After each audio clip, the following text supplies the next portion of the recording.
Hello guys, welcome back to my channel SKS technical life.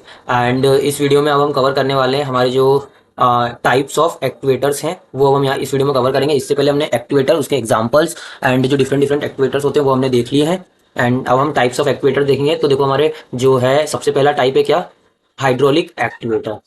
तो hydraulic activator क्या होता है? देखो, हाइड्रोलिक एक्टिवेटर मतलब जो हाइड्रोलिक हाइड्रोलिक मतलब जो प्रेशर पे वर्क करता है ना, प्रेशर वाली चीज है ना।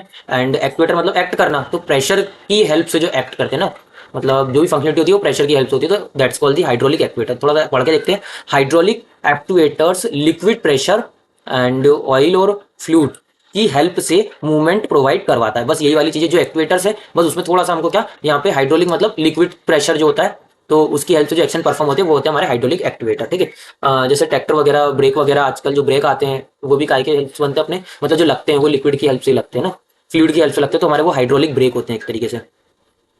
देन उसके बाद वर्किंग की बात करें तो हाइड्रोलिक फील्ड प्रेशर आता है एंड प्रेशर पड़ता है और देन मूवमेंट होता है। ठीक है। जो भी मूवमेंट करना है, ब्रेक लगाना या फिर किसी चीज को मूव करना, सो दैट उस तरीके से। एग्जांपल की बात करें तो जेसीबी मशीन हो गया, एंड हाइड्रोलिक लिफ्ट हो गई हमारी, एक्सकेवेटर।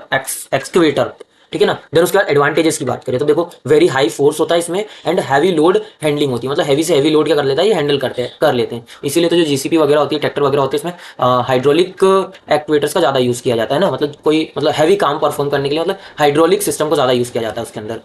देन उसके बाद डिसएडवांटेज की बात करें तो एक्सपेंसिव होता है एंड ऑयल लीकेज एक पॉसिबल चीज होती है, ऑयल लीकेज, एंड उसकी वजह से ब्रेक ब्रेक फेल होना और बहुत सारी चीज हो सकती है। सो वो वाली चीज डिसएडवांटेज की तरफ आती है। Then pneumatic actuators. तो देखो, पेन्यूमेटिक एक्ट्यूएटर्स क्या होते हैं, कंप्रेस्ड एयर गैस, मतलब ये वाले वो जो हमारे हाइड्रोलिक थे वो लिक्विड प्रेशर पे वर्क कर रहे थे, है ना, लिक्विड प्रेशर से वर्क कर रहे थे, और ये वाले हमारे करते हैं एयर और गैस की हेल्प से मूवमेंट प्रोड्यूस होता है। ठीक है ना, एयर और गैस की हेल्प से। वर्किंग की बात करें तो देखो, compressed air, then pressure and movement. ठीक है, तो ये इस तरीके से होता है। एग्जांपल की बात करें तो एयर ब्रेक्स होगा, एयर ब्रेक्स भी होते हैं। देन उसके बाद इंडस्ट्रियल ऑटोमेशंस, देन पेन्यूमेटिक सिलेंडर्स। ठीक है, तो वो वाली चीज। देन एडवांटेज की बात करें तो ये भी होता है, फास्ट ऑपरेशन होता है, क्लीन सिस्टम होता है। एंड क्योंकि यहाँ पे एयर है ना, लिक्विड वगैरह कुछ है ही नहीं, तो उस टाइप से थोड़ा सा क्लीन होता है। देन उसके बाद डिसएडवांटेज की बात करें, लेस फोर्स देन दी हाइड्रोलिक। हाइड्रोलिक के कंपैरिजन में इसका फोर्स जो होता है, जो इसका एक्शन होता है, थोड़ा सा लेस होता है ना, तो वो वाली चीज। देन उसके बाद इलेक्ट्रॉनिक एक्टिवेटर्स। तो इलेक्ट्रॉनिक एक्टिवेटर्स क्या होते हैं? इलेक्ट्रॉनिक एक्टिवेटर्स इलेक्ट्रॉनिक एनर्जी को मशीन मोशन में कन्वर्ट करते हैं। ठीक है ना, इलेक्ट्रॉनिक एक्टिवेटर्स क्या करते हैं, जो इलेक्ट्रॉनिक एनर्जी होती है उसको मशीन, मतलब जो एक्शन परफॉर्म करना रहता है उसमें कन्वर्ट कर देते हैं। ठीक है, जैसे हमारा डीसी मोटर हो गया, सर्वो मोटर हो गया, देन उसके बाद हमारा ये stepper motor and the electronic fan और ये सब। ठीक है, तो वो सिंपल है, मतलब कुछ भी नहीं है इन सब में, बहुत सिंपल है चीजें। सो आप समझ ही गए होंगे ये तो खैर। देन उसके बाद एडवांटेजेस की बात करें, easy control and high accuracy and low maintenance कम लगती है, इसमें ज्यादा मेंटेनेंस की नीड नहीं होती है। देन फोर्थ हमारा आता है थर्मल एक्टिवेटर्स। तो थर्मल एक्टिवेटर मतलब क्या, थर्मल मतलब हीट वगैरह से चलने वाले, तो ये हमारा हीट से जो रिस्पॉन्ड करते हैं ना, हीट की हेल्प से वर्क करते हैं, तो वो वाले एक्टिवेटर्स आ जाएंगे। थर्मल एक्टिवेटर्स हीट एनर्जीज की वजह से मूवमेंट प्रोड्यूस करते हैं। ठीक है, तो इसको आप अपने अपने तरीके से इंग्लिश में बढ़िया से लिख सकते हो। मैंने चीज समझा दी, मतलब कि ये चीज क्या है, देन आप अपने हिसाब से लिख सकते हो इसको। देन वर्किंग की बात करें तो टेम्परेचर चेंज होता है, then material expansion and contraction, जो भी एक्सपेंशन कंट्रैक्शन जो भी हो, और देन मूवमेंट होता है। देन उसके बाद एग्जांपल की बात करें तो देखो, thermostat automatic fire alarm system.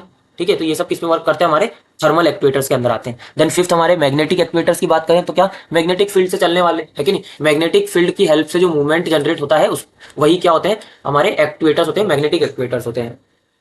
Example में हमारा electromagnetic relay and solenoid value वगैरह। देन उसके बाद हमारा आता है रियल लाइफ एग्जांपल की बात करें तो ऑटोमेटिक डोर लॉक वगैरह जो सिस्टम होता है वो भी हमारा इसमें मैग्नेटिक एक्ट्यूएटर पे वर्क करता है, मैग्नेटिक एक्ट्यूएटर उसके अंदर होता है मतलब। ठीक है। देन उसके बाद नेक्स्ट हमारा आता है मैकेनिकल एक्ट्यूएटर। तो मैकेनिकल एक्ट्यूएटर मतलब क्या, मैकेनिकल फोर्स से मूवमेंट प्रोड्यूस करते हैं। ठीक है ना, मैकेनिकल जो फोर्स होता है उससे क्या करते हैं, मूवमेंट प्रोड्यूस करते हैं, एंड ह्यूमन या मशीन फोर्स डायरेक्टली यूज होता है। ठीक है ना, ह्यूमन या मशीन फोर्स से डायरेक्टली यूज होता है, एंड जो फोर्स जनरेट होता है, जो भी फोर्स बनता है उसको क्या करते हैं, डायरेक्टली यूज करते हैं। जैसे कि हमारा लीवर हो गया, देन गियर सिस्टम हो गया, एंड जैक वगैरह जो होते हैं, ठीक है, तो वो वाली चीज़। देन एडवांटेजेस की बात करें तो देखो यहाँ पे क्या है, सॉफ्ट डिज़ाइन, सिंपल डिज़ाइन होती है, नो इलेक्ट्रॉनिक पावर रिक्वायर्ड, और इसमें क्या है, मैकेनिकल एक्चुएटर्स में इलेक्ट्रॉनिक पावर की रिक्वायरमेंट नहीं होती है, ठीक है, तो ये वाली चीज़। देन उसके बाद सॉफ्ट एक्चुएटर्स की अगर हम बात करें तो सॉफ्ट एक्चुएटर्स क्या होते हैं यहाँ पे, soft and flexible. Soft actuators क्या होते हैं, सॉफ्ट एंड फ्लेक्सिबल होते हैं, मतलब उस मटेरियल से बने हुए होते हैं, सॉफ्ट एंड फ्लेक्सिबल मटेरियल्स से बने actuators, and mainly robotic arms, मतलब रोबोट्स के हाथ वगैरह या बायोमेडिकल एप्लीकेशंस में यूज होता है, और बायोमेडिकल मतलब डॉक्टरी वगैरह में यूज होते हैं इन सब चीज़ों के, जो मशीन इक्विपमेंट्स वगैरह होते हैं उनमें यूज होता है किसका, सॉफ्ट एक्चुएटर्स का, ठीक है। एग्जांपल की बात करें तो सॉफ्ट रोबोटिक हैंड हो गया, आर्टिफिशियल मसल्स हो गए, मेडिकल रोबोट हो गया। मेडिकल रोबोट मेरे को लगता है इन एग्जांपल को समझाने की जरूरत है, बहुत सिंपल है, मतलब ये एग्जांपल नाम से समझ में आ रहा है काम क्या है इनका। एडवांटेजेस की बात करें देखो, फ्लेक्सिबल होता है एंड सॉफ्ट फॉर ह्यूमन होता है ना, सेफ फॉर ह्यूमन होता है, ठीक है ना, ह्यूमंस के लिए सेफ होता है एंड लाइट वेट होता है, ह्यूमन के लिए सेफ होता है, तभी तो इसको डॉक्टरी में यूज कर रहे हैं, सीधी सिंपल बात है।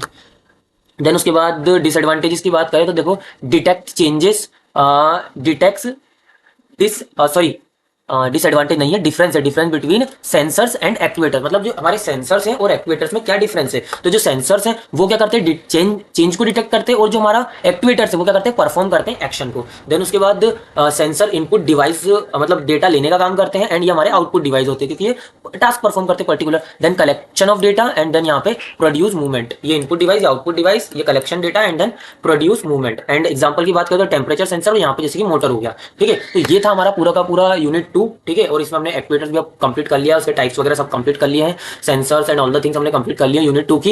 एंड मिलते हैं नेक्स्ट वीडियो में जिसमें हम स्टडी करेंगे यूनिट 3।